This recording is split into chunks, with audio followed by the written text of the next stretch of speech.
Today's episode of Coins and Combos is dedicated to the chaos that was CBEX. From wild Twitter takes to approximately 1 trillion naira gone like air, we're diving into one of the most audacious Ponzi schemes Nigeria's ever seen in a while. And as always, we're not just talking vibes, we are getting into the real stuff. What the regulators were supposed to do, what they actually did, and would anyone actually get their money back? Yup, licensing, compliance, public statements, and a legal deep dive into what the Investment and Securities Act says about Ponzi schemes. So, if you've been tempted by doubling your money in 2 weeks, or you know anyone who is waiting for April 15th, this one is for you. Let's get into it. Okay.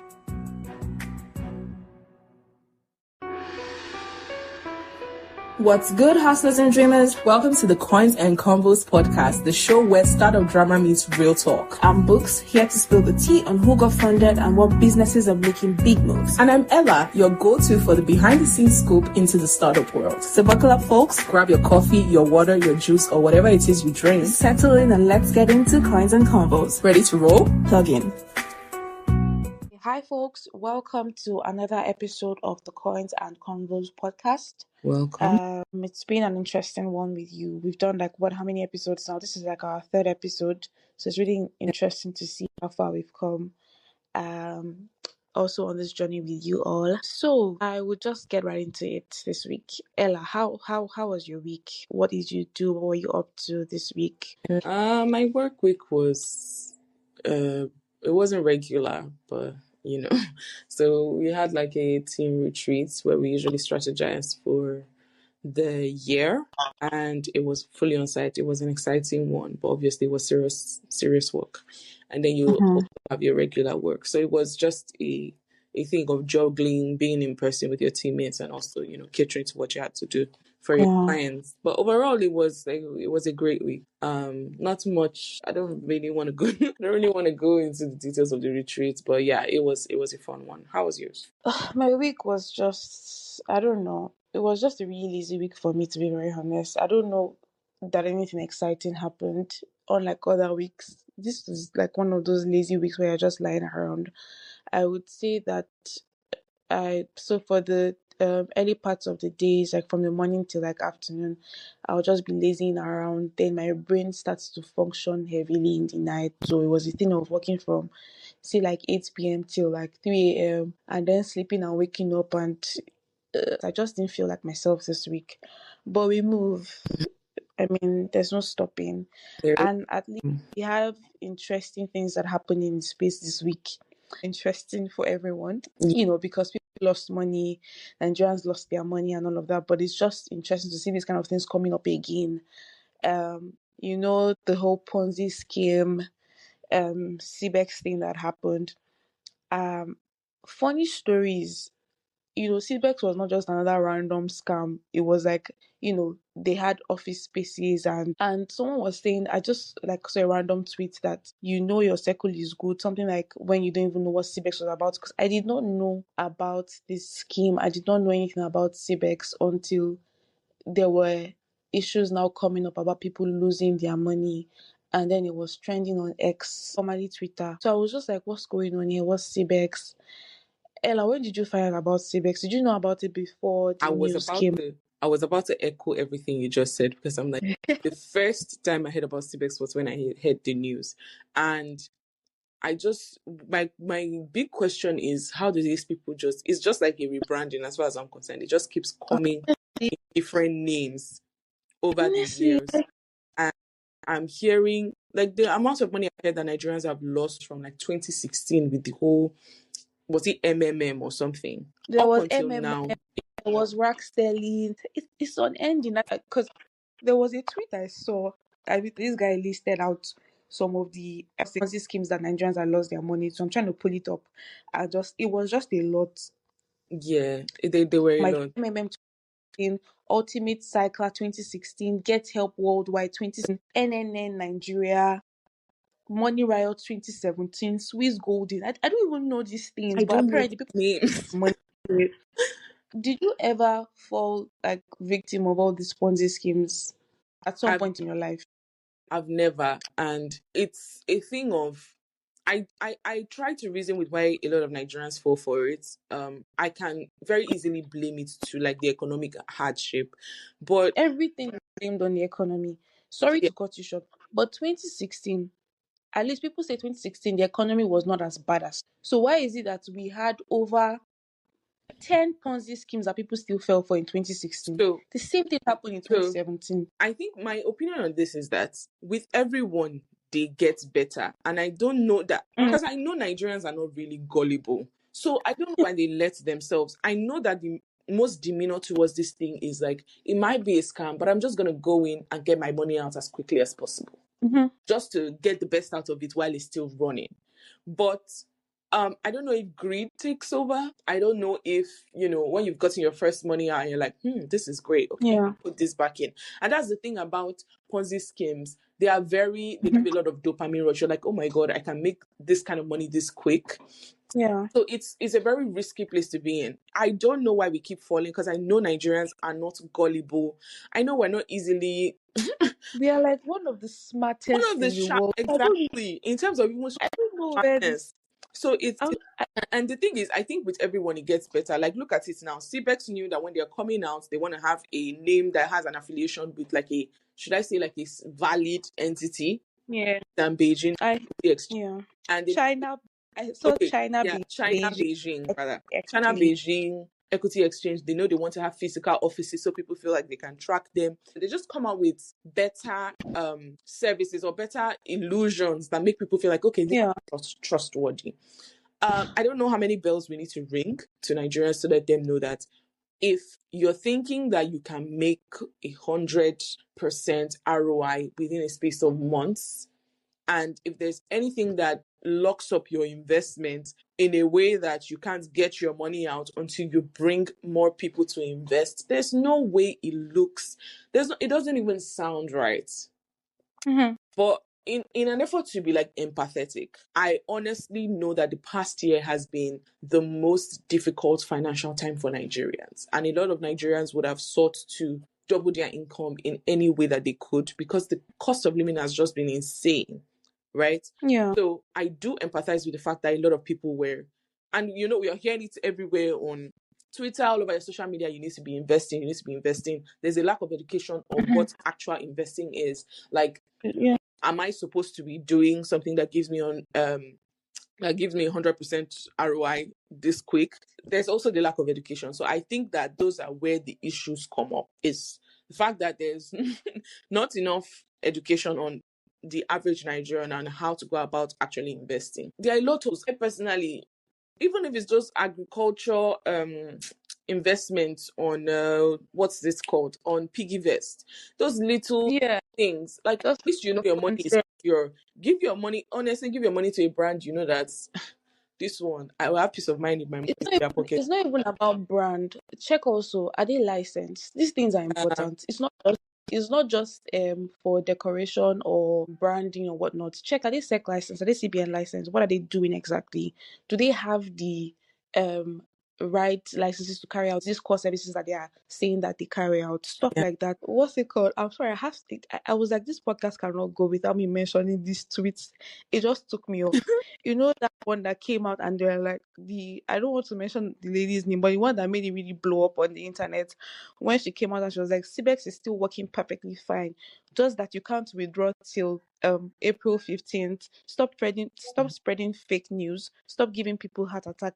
And I'm like, everybody's like, this one is still Delusion. trying to assess what's going on. But that's how these things work, because they were literally still waiting till April 15th for their money to come out. From things that I've been seeing on X also, that their dashboard was showing stuff like zero, but then they're trying to refund them or push the investment returns into wallets or something.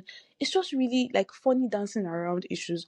When when it looked like they were going to get a lot of money from it, they're quiet about it, and now see, they are crying about their money, and that's when everybody knows about it. Anyway, I do feel like it's a repetition. I don't know if it's just how I perceived it, but MMM and all the other ones, I think Loom. I think Loom was even more recent. I don't even know what Loom is. Oh my god, the whole Loom. But you know CBEX, you know this, that CBEX claimed to be like they were like AI investments, and then that they had affiliation with China, like it was like a government-run equity platform, and they had affiliation with China, Hong Kong authorities. Do you know that China and Hong Kong authorities actually had to come out To say and that put they out have this no affiliation with them. around February and April? They came out and they had to denounce any link with the crypto Of exchange. course. Funny thing is that this CBEX was operating under what we call ST Technologies, Mm-hmm. and I tried to check the CAC public registry for this ST Technologies company, but I don't see anything about them. But people are putting out stuff that they even had their common certificates, and they were properly incorporated under the CAC. And I'm like, what's going on here? Did they Then some show people, you a fake, let me not say fake, but falsified CAC that you didn't go to verify? The CAC public search function is working, and every Nigerian with internet. you know that when you're carrying out your due diligence in some instances and you put out a name on the public registry, if you don't put out the exact name, sometimes it doesn't still pop up. It's just like when you're trying to register a business now and you try to, what's the word, reserve a name. You'd have checked on the public registry, for instance, just to check that, the name has not been used. But when you try to reserve the name, sometimes it comes up as, oh, it has been used. Mm-hmm. Public registry itself, I don't think it's as effective as it should be. I think overall, I think there's like maybe a 10% gap, and it's usually for companies that are registered that weren't put up. That, or should I say, I'm just saying that if you search up the name and you are coming on the internet to say it's actually registered, it means it popped up when you did your search. Is that not so? Nigerians like to be blissfully ignorant in terms of they showed you a certificate you didn't think to verify. CAC. I don't think CAC has any business in this discussion. Anybody can incorporate a company. Anybody can lie about stuff. And, I mean, my own point is, are they licensed? It doesn't make sense that because people are trying to blame, some people are trying to blame CAC and say, oh, they don't do their due diligence well. It's Just not their operate. problem. It's not. And I'm like, it's not CAC's problem. Let's actually even get into what CBEX is. Do you want to give us a bit of context so that people that are listening that don't understand what CBEX is have like some context before we continue with our bants? Okay. In terms of what is CBEX? CBEX, the meaning is like a abbreviation of the first letters of China Beijing Equity Exchange. It's supposed to be like a digital asset trading platform, and it's mostly started, coming up, and people started knowing about it in 2024. So there is an actual China Beijing Equity Exchange, and they don't have any affiliation with them. The exchange has already come out and said that they have no affiliation with them. So essentially, it's like the average Ponzi scheme where it's like tiered, where you make your investments and there's like a 40 to 45 days lock-in period before you can withdraw your money, and it's usually dependent on how many more people you can bring in to invest, and then get your ROI, right? So it's just the looping of funds. It's essentially a remodeling of what we've seen over the years in terms of like Yeah. Loom and the MMMs that we know. But I think the reason most Nigerians trusted CBEX is because of the Chinese Beijing affiliation, the fact that they said, you already mentioned it, books that it's Yeah. so I think that's it. So the issue that arises is that sometime last week, a lot of people said that their accounts, like their account balances on the app, dropped entirely to zero. And Yeah. CBEX came out essentially just saying that, they're trying to readjust the money and giving some excuses, and they will get their money, or they will see their actual balances by, was it 15th of April? And some people had to eat the harsh reality that, yes, this money might be gone. This money might No, be people were gone. still in disbelief. People were That still, Twitter babe was still in disbelief up till. But continue. I'm so sorry. no, because that's the thing now. When that large amount of money disappears in your face, you have What? to delude yourself. So, so that's honestly, that's essentially it. They noticed it was that April 15. Most people now came out and acknowledged that, okay, the platform has collapsed. And also, after the whole thing happened, and people were just throwing their banter around, then later they said that looting is ongoing now at CBEX office. Honestly, people Then went to with CBEX office in exclamation mark. Ibadan and Lagos. Was that CBEX, thing for? they went I saw there. pictures, but because of a lot of deep fakes now, I don't know what to trust these days. But they really went there to. No, there's no need to deep fake it. Nigerians are highly motivated to go there. There is really no need. They locked all their Telegram channels. They were using. So the thing is, when you're coming online on social media to give explanations that don't tally, that don't make sense with the Yeah. principles of dealing with people's money, that is when you will know. You're telling people to wait 5 additional days. I remember when that GCB issue happened, where people were seeing account balances that Yeah. did not belong to them. How many hours Yeah. did it take them to solve?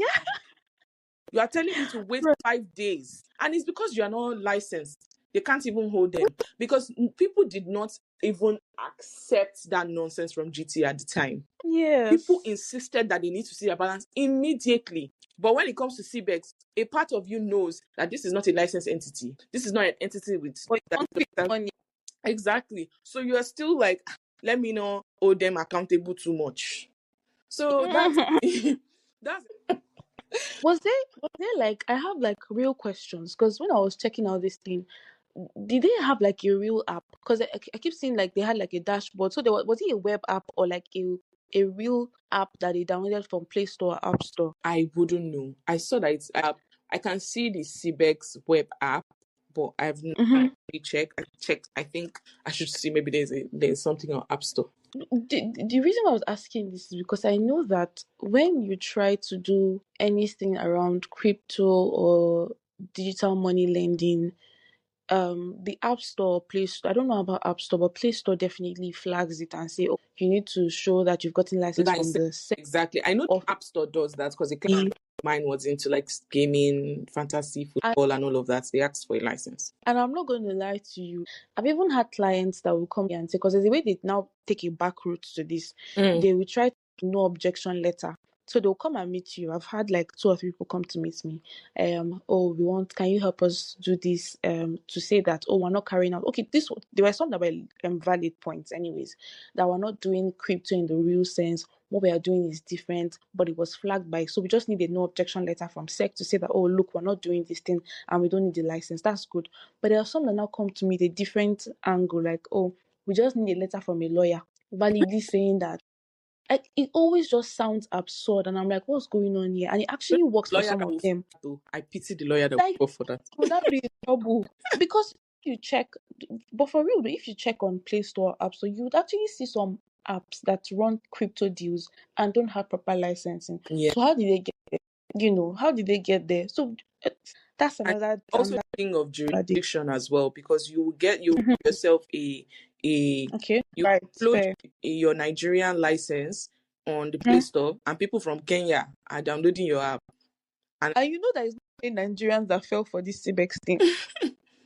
Also, it's just that majority was from Nigeria, and then maybe like 12% from Kenya, from what I saw. Interesting. Okay. No, average Nigerian believes that they have incredible luck, and I think that that was what motivated them. Most people that I've spoken about when it comes to Ponzi schemes, they usually think they can get theirs and leave quickly, and then unfortunately they end up being caught up. It's a very, very sad thing. But that's actually a true thing. Some people actually cash out, and then they now inform more people and recruit more people and continue the pyramid scheme. Exactly. So there's a part I want us to talk about. There was one that also came on X, said we should blame the regulators for this. It was very specific. What is EFCC and SEC doing? Do you have the tweet? I would love for you to read it. I can't. I wish I kept it. I don't know. I don't have it. Try to recall. Okay, so and then I saw another thing where an EFCC spokesperson came out and said, we promised Nigerians will get their money. And I'm like, okay, interesting. Sorry, how do they intend to do this? They said they are going to work with, they are already working with Interpol to make sure that this is done. The EFCC and I'm like, promised. Interesting. EFCC on Channels News. And I'm like, okay, interesting. Then SEC DG came and said, we cannot recover. He was even specific. We cannot, and I'm saying as a sorry, we cannot recover the lost 1.3 trillion naira. He just came and admitted it, that there's no way they can get it. But the EFCC spokesperson is saying on another end that they are going to retrieve the money and they're working with Interpol to see how they can get the money. And I'm just thinking, what what do Nigerians believe in this end? Can they actually get the money? I don't think it is realistic. Let's so if they have now, the thing is we don't know what devices the EFCC has or what their plans is. It's a very bold statement for you to come out and say, we promise you you're going to get your money back. It means they're very intentional about it. I've not seen any situation where they've actually been able to get everyone's money back from like a pyramid scheme. They are usually set up so you can't trace them. But the AFCC, let's take their CBEX had physical offices. They had like, in some sense, staff. And I'm seeing some things about, people from ST Technologies that were even talking on some platforms, and they have videos and, basically things to capture their faces and all. So maybe, right, it's they are going to try because they have physical presence. But it's also, yes. a lot of people will say, oh, we are just agents, we are just employees. People are looking for jobs so desperately these days. They don't even understand what the company is about. They just want a job. So it's possible that the people that were working for CBEX don't even have a clear understanding. Anyways, I don't know how that's going to play out, but let's see how it goes. Okay, so back to the fair question. Is it right that we hold SEC, Securities and Exchange Commission, for some of these things that have happened? All right. Also because, under the Investment and Securities Act, the SEC has a function, duty, to sort of like prevent and sanction unauthorized and illegal dealings in securities and investment schemes. And in the act, it went further to define what Ponzi schemes would be. Prohibited, it would include things commonly known as Ponzi or pyramid schemes, which would mean investment schemes that pays existing contributors with funds collected from new contributors. That's like the pyramid thing and referral thing, to the persons we may to the scheme, promising high returns with little or no risk. So the Act has clearly defined these things and said, okay, look, SEC function sort of like try to prevent these things and sanction unauthorized and illegal dealings, right? So do we now say, where was SEC when these people were setting up their offices? Where was SEC when, can we, in the short term, can we actually blame SEC for these things? Also because the Act has now said, oh, you have the function to in some way prevent and sanction these dealings. But how does SEC actually have... Carry the liabilities is a reach. Carry the liabilities of, let's say, allegedly almost £1 trillion is a reach for it to stay for STC. I do agree that they have a responsibility to monitor the the investment opportunities that are going on in the space, to be sure that even if they are not, should I say, they are not licensed by this by the SEC, they have the obligation to monitor and see who is doing what and be able to penalize them and maybe force them or make a request to them that you cannot operate in this space without licensing. That's their obligation, and they did fail on that obligation, and I'm sure that they failed on that in many other regards, because I do still see a lot of security trading platforms, security asset purchase, security investment platforms that they are not licensed, and they need to do a lot more in terms of monitoring the space to see what is in the market for Nigerians. But I don't think that the liability of this thing of $1 trillion, almost £1 trillion, if we're going with what the online reports are saying, should fall on the SEC. I think now there's an obligation on the SEC to make sure that they work with maybe the EFCC or whichever body they need to, the CAC as well. As much as we're not blaming them, someone is doing business in your company, Nigerians, they have a physical address, and you're not monitoring to ensure that they've been duly registered. Who signed the lease for the offices in Ibadan and Lagos? I don't know if you get what I mean. It's not just 100%. It's not just one agency that will say, oh, we're going to take responsibility. And as much as I appreciate the fact that the EFCC has stepped up, I think it's something that everybody needs to see as a big issue, and the agencies need to come together and put their resources together to be able to get to the bottom of this. I don't think this should be let slide and treated like the other Ponzi schemes, because it's just going to come in another 3 years and rebrand, and Nigerians are 3 months. In months, there are so many that we didn't hear about. One that listed on Twitter, and I'm just like, these things are happening really in months. It's going to come back again. So there's also the part of saying that, it's hard to trace crypto flows, Mm. and full recovery is most likely impossible. But again, you've spoken about, there were physical presence, they had people that signed leases, all of those things. Maybe from there we can carve out a bit or track all these people, and maybe EFCC's interactions with Interpol will make us apprehend these people, and let's see what that leads. But Something. also, I think that we as citizens also have like a responsibility in terms of whistleblowing. I know that I don't know if it's on the SEC website now, but there's a way you can report any suspicious transaction or investment or things that just look like Ponzi schemes.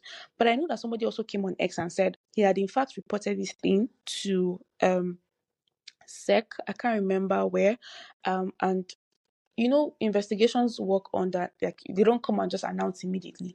They have to do a bit of investigations. But then it was complaining that days went and he didn't hear back from them. So, but I want to believe that they were actually investigating to get the root cause before coming out to give a statement or whatnot, right? So, but my point is, if you see something looking off, if you see something, because to be honest, SEC and EFC cannot flag everything. They can't check everything. So that's why we need people to come out and, speak about these things, reports, immediately they cite something, just start speaking about it so that so many people don't fall victim of this. In your own capacity, also check, is this platform licensed? Is this companies, are they licensed to carry out the core services that they are claiming to be able to do? Just check about these things. Don't just jump into it Just and say, oh, this looks good. in terms of reporting, right? I think the Financial Intelligence Unit, the NFIU, is like a proper tool that you can use. I know they have a proper reporting process. So Mm-hmm. I think that's a tool that Nigerians can use when you see anything going on. And I understand the person that said they reported to the SEC and they didn't get a quick response. It's not common that these people respond quickly, but I think the general disposition about the NFIU is that they are moderately quick to respond to these things. So I think Okay. that's something that we can explore. So Okay. I mean, this was a very interesting conversation. I enjoyed. I hope that, this doesn't come up again, but I highly doubt. I highly I doubt, highly but doubt that doesn't come. express that although we've made a lot of criticisms of both the company and the people that invested, it's important for us to be empathetic. It Yeah, happened yeah, last year. 2024 and 2025 has been one of the most difficult periods for Nigerians in terms of honestly. the economy, and more people Yeah. would have been motivated to consider something that they didn't want to. So I understand the motivation behind it, and it's very easy to be on the outside and say, oh, but these were the indicators, this, that, and the other. Mhm. Exactly. So it's important for us to also say a big contributing factor was, the difficulty in the country in terms of like, Country at the moment. I think that's I mean, yes, I think I agree with you on that. And all in all. I think this was a great conversation. Thanks everyone for tuning into Coins and Combos. Make sure you follow all our social media platforms and stay tuned for our next episode. Bye.